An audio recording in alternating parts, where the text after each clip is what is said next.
Hey folks, how's it going?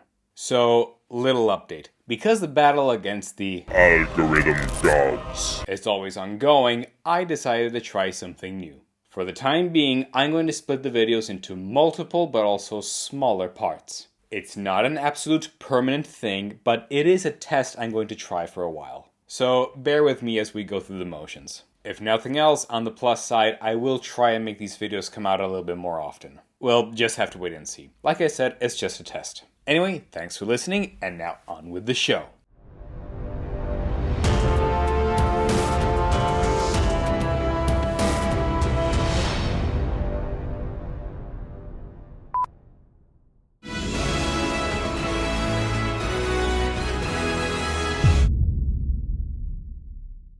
Welcome back to Worldbuilding Films, where we analyze the world settings and rules of films and TV shows to see if they work, if they don't, and if not, how they could be improved to enhance their stories.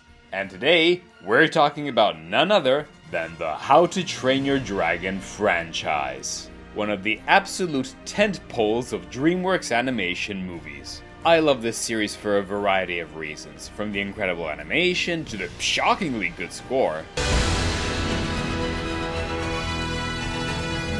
God damn, yo! To, of course, the fucking dragons, which are absolutely everywhere. But we're here to discuss, of course, its world building, which, to be honest, might be one of the best cases of world building around dragons as the one single fantastical element in it, whereas everything else is kind of, well, normal. So, is that it? Is there nothing else to say about this, or could this be touched upon a little further? Well, that's what we're going to find out here today. To be clear though, we will only be reviewing the original trilogy. I know there were some animated shows, but I frankly won't be counting them. Mainly because, while they're fine, and admittedly they do gradually address how Berg has slowly adapted to living with dragons in a legitimate way, they kinda exaggerate by introducing a whole variety of new kinds of dragons that are, well, let's face it, just glorified Pokemon. Plus, if we were to talk about all of them, we'd never be done here, and there's the issue that sometimes some of their lore and rules at best contradict each other, or at worst are so damn overpowered that frankly humans wouldn't have stood a chance. Seriously, it's ridiculous. So no, I won't be counting the writers of Berg's series, and especially not the Nine Realms show, cause aside from it being considered pretty bad in the fandom, it's set 1300 years into the future, and just feels wrong, man. Not to mention that it'll conflict with what I have to say here today. So don't worry, you won't have to have seen any of that. At most I'll add some clips here and there for references, but that's about it. With that said, before we start guys, don't forget to click the subscribe button right over here if you want to get more content in the future, and don't forget to click the bell to get further notifications of future videos. It would be very much appreciated. Alright, enough chit chat, let's get right to it. This is Berg. The world building review of the How to Train Your Dragon franchise. God damn it.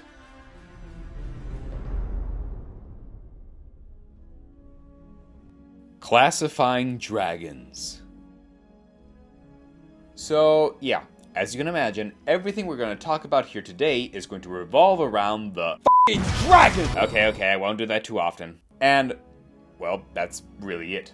They're literally the only thing here that could be in any way be considered magical or supernatural or whatever. And even then, it's not magic, it's just biology. Hell, we even get confirmation that anything else we could define as fantastic is just considered as folklore and superstition even within this world. I take him fishing and he goes hunting for trolls. Trolls exist. They steal your socks, but only the left ones. What's with that? Which on the one hand does help simplify things to the dragons exclusively. So yeah, just FYI, the review won't be too complex and wild this time. But on the other hand, it does mean we have to pay particular close attention to them. So, okay, what are dragons then? They're just animals. Yes, they have very specific and special abilities, and we'll get to how and why they have them later, but at the end of the day, they're still just that. But what kind of animal exactly? Well, we first need to talk about an aspect of biology called taxonomy.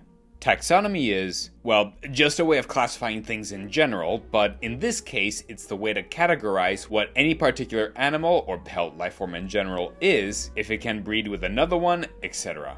This is kind of complex, so forgive me in advance if I mix things up by mistake a little bit, but we first need to understand what a dragon is. They're pretty much big reptiles, but I don't think that's where it ends. Other YouTubers have pointed out that if they were indeed reptiles, then the relationship they'd have with the Vikings wouldn't work nearly in the same way because lizards have a brain that's way too underdeveloped to have proper emotions for bonding. Which is fair, but the films just paint a different picture with their behavior.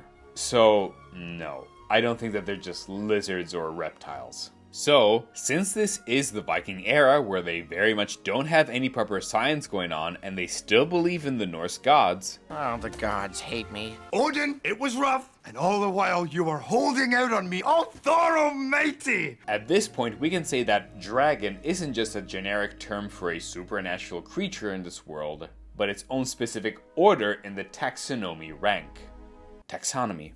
But its own specific order in the taxonomy rank. You got your felines, your canines, your lizards, and then dragons have their own separate slot, all under the umbrella of class. From there, all the specific types of dragons with hilariously mean and metal names. Thunderdrum, Timberjack, Scaldron, Changewing, Gronkle, Zippleback, the Skrill, Bone Napper, Whispering Death Would be separate families. Proof of this is not only in the fact that they all have different abilities, but in the fact that they can't seem to reproduce with one another. Even Toothless was going wild when he met the Light Fury. What's gotten into you? What is all this slobbering and panting? Isn't it obvious he's in love? Because everyone thought that they had all gone extinct. The flock is protected by a night fury. Not possible. It seems one slipped through your fingers. Although apparently that is definitely not the case. Kind of implying that he couldn't have reproduced with any of the other ones before, even if he wanted to. And from there you can have your genus where they can even look different but still reproduce. This also helps keep a separation between the dragons and the larger ones such as the Bewilder Beasts and the Red Death. As it is proof that the dragons only eat fish, and all the cattle that they were stealing was only for the bigger ones. So if they have a different diet, it's not too much of a stretch to assume that there might be a degree of separation between the two, but it's just close enough so that one can control the other. And yeah, sorry, but this means that the franchise itself has made a mistake by categorizing them as a different species. Fish legs. Have you ever seen that species of dragon before? But alright, details about the different dragons aside, we have a clear idea of what to consider them at least. They're just really particular animals that we later found out came from a very specific environment, and everything in this whole world has to revolve around this base idea. So let's do just that and see how people would have adapted to them. Continuing with...